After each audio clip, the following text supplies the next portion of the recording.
Olá, sejam bem-vindos a mais um Clube do Artigo. Eu sou a Gabriela Faria Reis Queiroz, R2 em Cardiologia Pediátrica da Cardioped Brasil, e a apresentação faz parte do programa de residência em Cardiologia Pediátrica da Cardioped Brasil, Centro do Coração da Criança. Hoje eu vou falar sobre um artigo que chama Melhorando a Recuperação em Cirurgia Cardíaca Congênita, e aqui tem o link disponível para quem quiser ter acesso ao artigo na íntegra. Como introdução, os autores trazem que intervenções baseadas em evidências em cuidados perioperatórios em toda a jornada cirúrgica e melhoria da qualidade baseada em metas são essenciais para um programa de recuperação aprimorada após uma cirurgia. E essa abordagem está associada a uma redução de morbidade e uma duração da internação, com melhor experiência do paciente e otimização do uso de recursos em torno de um atendimento cirúrgico. Em 2018, os autores desenvolveram um programa de recuperação aprimorada perioperatória no Children's Boston Hospital, em Massachusetts. O programa incluiu elementos para toda a jornada perioperatória e foi implementado em uma ampla variedade de reparos cirúrgicos de defeitos cardíacos congênitos. Nos meses iniciais do programa, foi identificado que estratégias de economia de opioides intraoperatórias e pós-operatórias e a extubação precoce eram etapas-chave do programa, além da educação para pacientes e famílias em acompanhamento precoce. Esse estudo avaliou a adesão aos componentes do programa e comparou os resultados durante o período de implementação e o ano subsequente do programa de recuperação aprimorada no centro onde foi realizado esse estudo. Aqui ele traz uma figura principal do artigo, onde ele coloca as etapas que foram sugeridas nesse programa, que eu vou destrinchar uma por uma. Na parte do pré-operatório, seria focado na educação em relação a esse programa e a otimização de medicações pré-operatórias. Já no dia da cirurgia, eles preconizam um jejum para sólidos de 8 horas e 2 horas para líquidos claros e a pré-medicação adequada. Já no intraoperatório, eles focam numa cirurgia minimamente invasiva em relação à transfusão de hemocomponentes, fluidoterapia direcionada, manejo adequado de opioides, prevenção de delírios e náuseas e a normoterapia pós-SEC. Já no pós-operatório, eles preconizam a extubação precoce, ainda assim a fluidoterapia direcionada, desinvasão do paciente com a retirada de catéteres, o tubo em si, sonda vesical, uso de opioides para redução de dor, prevenção de náuseas e vômitos, mobilização precoce e profilaxia para TVP e uma dieta enteral precoce também. E como última etapa tem o segmento. Eles fazem um segmento virtual precoce, com uma monitorização dessa recuperação e ainda uma pesquisa de satisfação com os familiares desse paciente. Os materiais e métodos, ele traz que foi um estudo realizado com uma coorte prospectiva de pacientes consecutivos inscritos nesse programa, que é com o acrônimo ERAS, que traduzindo seria uma recuperação aprimorada após a cirurgia cardíaca. E a adesão aos componentes do programa foi comparada por um período de implementação, consistindo no período 1, que ele coloca como P1, sendo de 1º de outubro de 2018 a 28 de fevereiro de 2019, um período de 5 meses, e o período 2, que ele designou como P2, que seria o primeiro ano após a implementação ou o período inicial da implementação desse programa, que foi de 1º de março de 2019 a 29 de fevereiro de 2020, com um total de 12 meses. O período do estudo terminou antes que as restrições de cada caso e capacidade da pandemia de síndrome respiratória aguda grave do coronavírus estivessem em vigor, e os resultados dos pacientes também foram comparados. O estudo foi aprovado com dispensa de consentimento pelo Conselho de Revisão Institucional, e o Programa de Recuperação Aprimorada para cirurgia cardíaca no hospital em Boston foi desenvolvido como uma abordagem perioperatória abrangente de várias etapas, abrangendo a decisão cirúrgica até a recuperação pós-operatória. E os componentes do programa baseados em evidências associadas a melhores resultados foram definidos durante o período perioperatório, após consultas multidisciplinares com cirurgiões cardiovasculares, anestesistas, médicos de cuidado intensivo, cardiologistas e partes interessadas importantes, como enfermeiros, provedores de nível médio, fisioterapeutas, nutricionistas e terapeutas respiratórios. Os protocolos institucionais foram estabelecidos para cada componente e métricas de melhoria de qualidade foram determinadas após uma revisão de dados de base. Além disso, os processos foram otimizados, como o tempo para estudo de alta e limitação do jejum. Iniciativas de otimização da capacidade foram lançadas como uma transferência desse paciente já no dia da cirurgia para a unidade de terapia intensiva, para o andar de enfermaria para reparos cirúrgicos selecionados. A revisão de melhoria da qualidade das métricas do programa foi realizada mensalmente em um ambiente multidisciplinar e permitiu um feedback com todos os provedores. O programa tem como alvo crianças e adultos submetidos a procedimentos cirúrgicos eletivos para defeitos cardíacos congênitos de baixa a moderada complexidade. E os pacientes com palhação de ventrículo único, fora do período neonatal, que tivessem um perfil hemodinâmico pré-operatório favorável, foram incluídos. Foram excluídos os neonatos com idade pós-natal de 30 dias, pacientes submetidos a operações em um ambiente de emergência e pacientes em condições genéticas ou crônicas que afetassem significativamente a recuperação. Os pacientes foram examinados no pré-operatório e material educacional foi fornecido para a equipe. Na conclusão da cirurgia, a decisão de permanecer no programa foi tomada por consulta com o cirurgião e anestesiologista, com base em uma baixa pontuação de lesão residual e no recurso intraoperatório do paciente. Dados sobre adesão às métricas do componente do programa foram coletados do registro médico eletrônico do hospital, em um banco de dados de melhoria de qualidade com uma plataforma de visualização que foi criado para o programa. Os seguintes dados foram coletados: um tempo de jejum pré-indução, valores laboratoriais intraoperatórios, opioides intraoperatórios, sedativos, analgésicos não opioides e medicamentos inotrópicos, tempo de SEC e tempo de pinçamento aórtico, a composição da bomba de SEC inicial e a cardioplegia, estratégias de conservação de hemocomponentes, tempo de extubação, sedativos pós-operatórios, analgésicos opioides e não opioides pós-operatórios, uso de anestesia regional, os agentes inotrópicos pós-operatórios, valores laboratoriais também pós-operatórios, temperatura corporal, tempo de mobilização e scores de dor, bem como um tempo para retorno do peso prévio do paciente, permanência em UTI, e todas as complicações foram definidas em relação ao score da Sociedade de Cirurgia Torácica, e complicações maiores, como a insuficiência renal aguda, com necessidade de diálise, déficit neurológico persistindo em alta, um bloqueio atrioventricular com necessidade de marca-passo, suporte circulatório mecânico pós-operatório, lesões de nervo frênico e reintervenção cardíaca não planejada.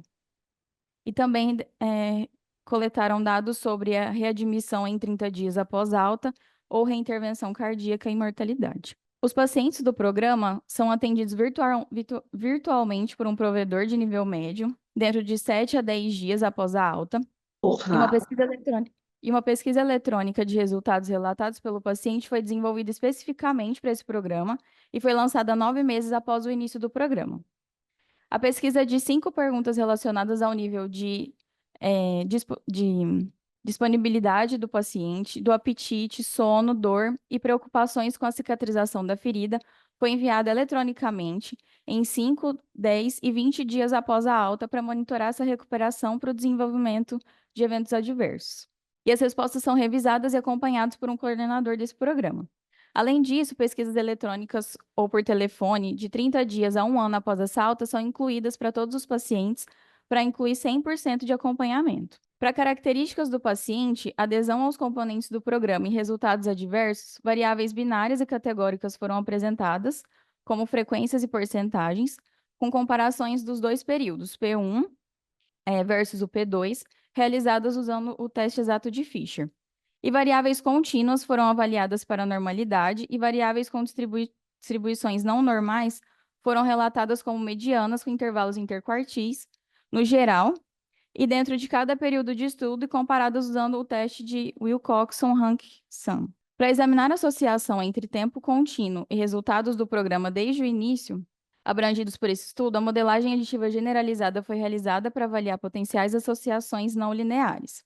E a regressão linear foi realizada para estimar a associação do tempo e cada resultado, com ajuste linear por partes do tempo e se a modelagem aditiva generalizada indicasse não linearidade. Os resultados foram transformados em raiz quadrada para atender às suposições do modelo, e sempre que os resultados foram transformados para atender essas suposições, as estimativas de parâmetros por resultados não transformados também são mostrados para facilitar a interpretação das inclinações estimadas.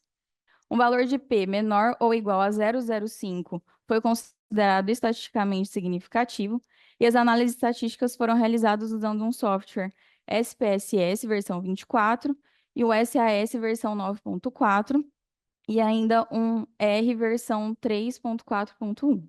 Em relação aos resultados, ao longo dos 17 meses, de 1º de outubro de 2018 a 29 de fevereiro de 2020, 559 pacientes seguiram o programa, e esse número representou 40% do volume geral de casos índice durante o mesmo período.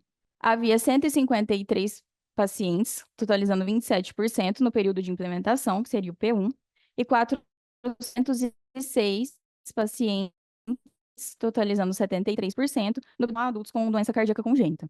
A primeira tabela que ele traz as características dos pacientes nos 2 períodos, falando que essas características foram semelhantes, exceto por uma taxa maior de procedimentos cirúrgicos cardíacos anteriores à operação índice em P2, com 43% versus 32% em P1, com um P de 0,03. Já a tabela 2, ela apresenta resultados do programa por implementação em P1 versus o período inicial do programa, que é P2. Houve melhorias na extubação na sala cirúrgica, com 16% em P1 versus 27% em P2, com um P de 0,008, e na extubação precoce, definida como uma extubação ocorrendo dentro de 8 horas da chegada da UTI, 55% de P1 a 67% de P2. O tempo médio para normotermia na chegada na UTI foi de 78 minutos, com P. Expandiram o uso de estratégias de preservação de opioides intraoperatoriamente, com aumento do uso de ropivacaína por injeção local do fechamento, ou usando anestesia regional na forma de bloqueio, com 82% em P1 versus 91% em P2, com P de 0,01. Além disso, o uso de adjuvantes intravenosos não opioides para a dor aumentou, e houve uma tendência para uma redução no uso total meditivo de 68 miligramas por quilo, de um equivalente de morfina oral.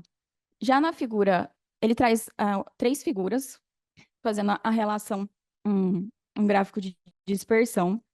Na figura 1, ele traz um diagrama de dispersão do tempo de ventilação mecânica em horas, ao longo do tempo em meses, em todos os pacientes, com N de 555 pacientes.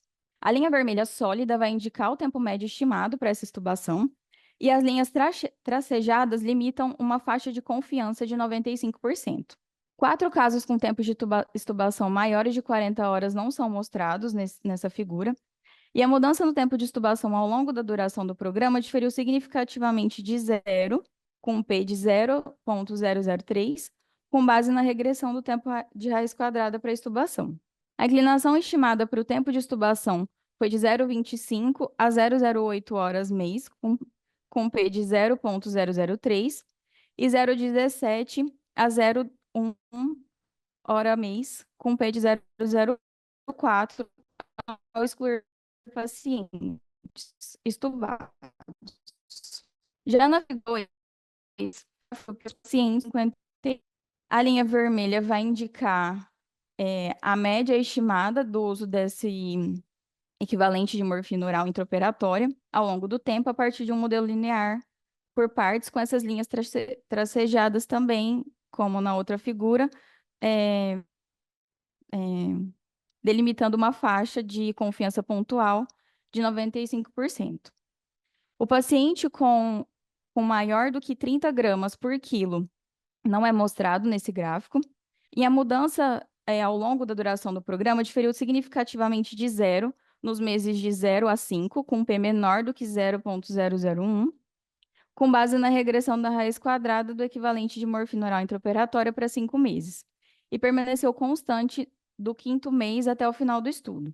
E houve uma redução significativa do uso intraoperatório de opioides, sendo com um P1 de 6 miligramas por quilo e um P2 variando com 5 miligramas por quilo, com um P de 0,001. A outra figura que ele traz é um gráfico de dispersão de opioides pós-operatórios, relatados também com equivalente de morfina oral, miligrama por quilo, ao longo de um tempo em meses, com N de 557. Depois, 2 pacientes com utilização do equivalente de morfina oral maior do que 12 miligramas por quilo também não foram mostrados nesse gráfico. E a mudança ao longo da duração do programa não diferiu, com um P de 0,08, com base na regressão de raiz quadrada no resultado total. Ele traz essa tabela em que toda a coorte de pacientes não houve uma redução significativa na permanência em UTI ou no tempo de internação pós-operatória ao longo dos 17 meses. No entanto, no subgrupo de pacientes submetidos à cirurgia categorizados como risco de mortalidade STAT 2, que aqui ele traz STAT 2, entraram os pacientes que fizeram valvoplastia aórtica com 15%, valvoplastia tricúspide em 12% e valvoplastia mitral 11%, e reparo de tetralogia de Fallot em 9%. Uma redução tanto no tempo de internação da UTI quanto no tempo de internação hospitalar, com um P de 0,001, que foi observado durante o período de implementação do programa. Iniciativas focadas na capacidade como transferência desse paciente no mesmo dia da cirurgia para procedimentos cirúrgicos específicos e de risco muito baixo levaram a um aumento acentuado de extubação dentro do centro cirúrgico ainda, antes do programa para 75%, e os valores são baseados em valores transformados. Todas as análises exigiram transformação de raiz quadrada para atender às suposições desse modelo. Ainda nessa última tabela, ele pontua as lesões residuais, que elas foram semelhantes. As pontuações foram ou 2 em 96% e 94% no 96% no P1 e 94% no P2, respectivamente, considerando um P de 0,52. E nenhum aumento na morbidade grave foi observado. As complicações são baixas nessa coorte, com uma taxa de complicação maior definida pela Sociedade de Cirurgia Torácica de 3% em ambos os períodos, readmissão de 30 dias de 5% em P1 e 3% em P2, e reintervenção cardíaca não planejada de 1% em P1 e 2% em P2. 80% dos pacientes ou famílias inscritos no programa de acompanhamento de resultados relatados pelo paciente responderam a essas pesquisas, e pacientes pediátricos não receberam alta com medicação opioide, mas 69% indicaram usar qualquer medicação para dor em 5 dias após a alta, e essa porcentagem caiu para 23% em 20 dias de pesquisa. Na visita pós-operatória virtual, apenas 3% dos pacientes precisaram de opioides, e todos eram pacientes adultos com doença cardíaca congênita. Além disso, em 5 dias após a alta, 40% dos pacientes não haviam recuperado totalmente os níveis de exposição, a qualidade do sono pré-operatória ou o apetite, em comparação a 24% em 20 dias de pesquisa. Na pesquisa de 30 dias, 80% dos entrevistados indicaram que o paciente havia sido recuperado totalmente e 90% responderam que estavam satisfeitos com o controle de dor durante a hospitalização. Ele traz alguns comentários no final do artigo, que nos 17 meses que abrangem a implementação, houve uma melhoria na adesão a componentes críticos do programa, como a sala de cirurgia e extubação precoce, opioides intraoperatórios e controle de analgesia, poupando o uso de opioides, incluindo uma anestesia local e regional. Houve ainda uma redução no tempo de internação de UTI e tempo de internação hospitalar para pacientes submetidos a procedimentos de categoria risco STAT 2, e pacientes submetidos a procedimentos de risco STAT 1 tiveram um tempo de internação hospitalar em UTI mediano de menos de 24 horas em ambos os períodos. Iniciativas como a transferência no mesmo dia da cirurgia, com pacientes altamente selecionados, levaram a uma alta mais precoce e otimizaram a capacidade da UTI. Um programa de recuperação aprimorado não teve impacto deletério na pontuação de lesão residual ou na morbidade, permanece baixa.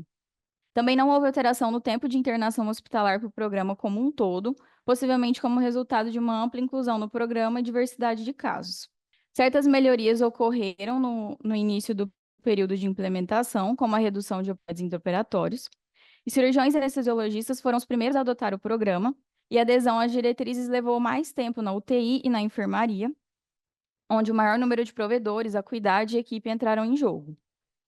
Iniciativas de educação são focadas em provedores, recursos visuais e conjuntos de pedidos eletrônicos foram lançados para melhorar a adesão desses componentes ao programa.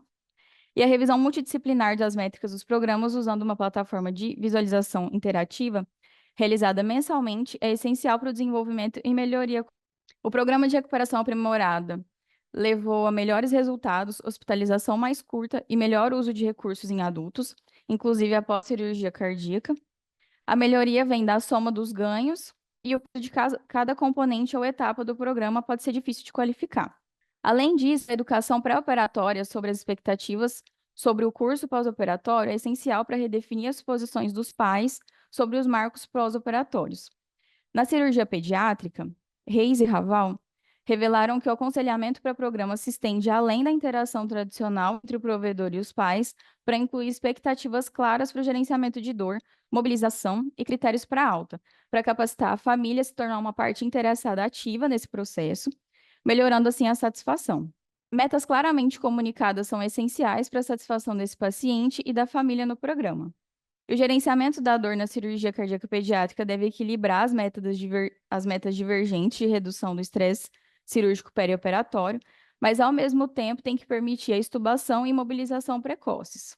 Regimes multimodais de poupadores de opioides usando uma combinação de medicação adjuvante em combinação com uma anestesia regional reduziram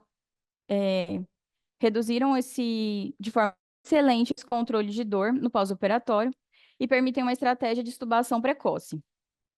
Ainda alguma redução de náuseas e vômitos no pós-operatório e menor hospitalização após a cirurgia.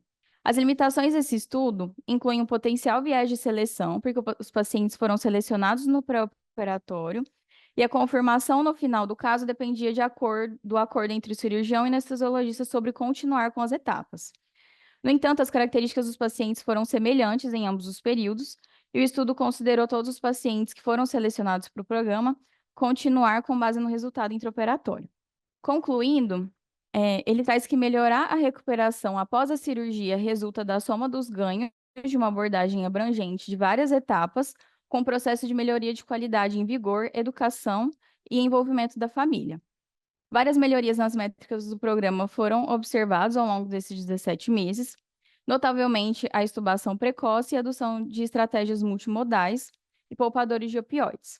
Iniciativas baseadas em técnicas e capacidade, como a transferência desse paciente, são seguras e fornecem valor em pacientes muito selecionados. E o tempo de estadia é usado como um substituto para recuperação precoce. Mas medidas objetivas de recuperação são necessárias para avaliar o programa e a pertinência desses componentes. Finalmente, outras métricas, como a satisfação familiar, custo e taxas de complicação reduzidas ou baixas são essenciais para determinar o valor desse programa e a extensão do impacto desse programa em cirurgia cardíaca congênita. Essas foram as minhas referências. Obrigada.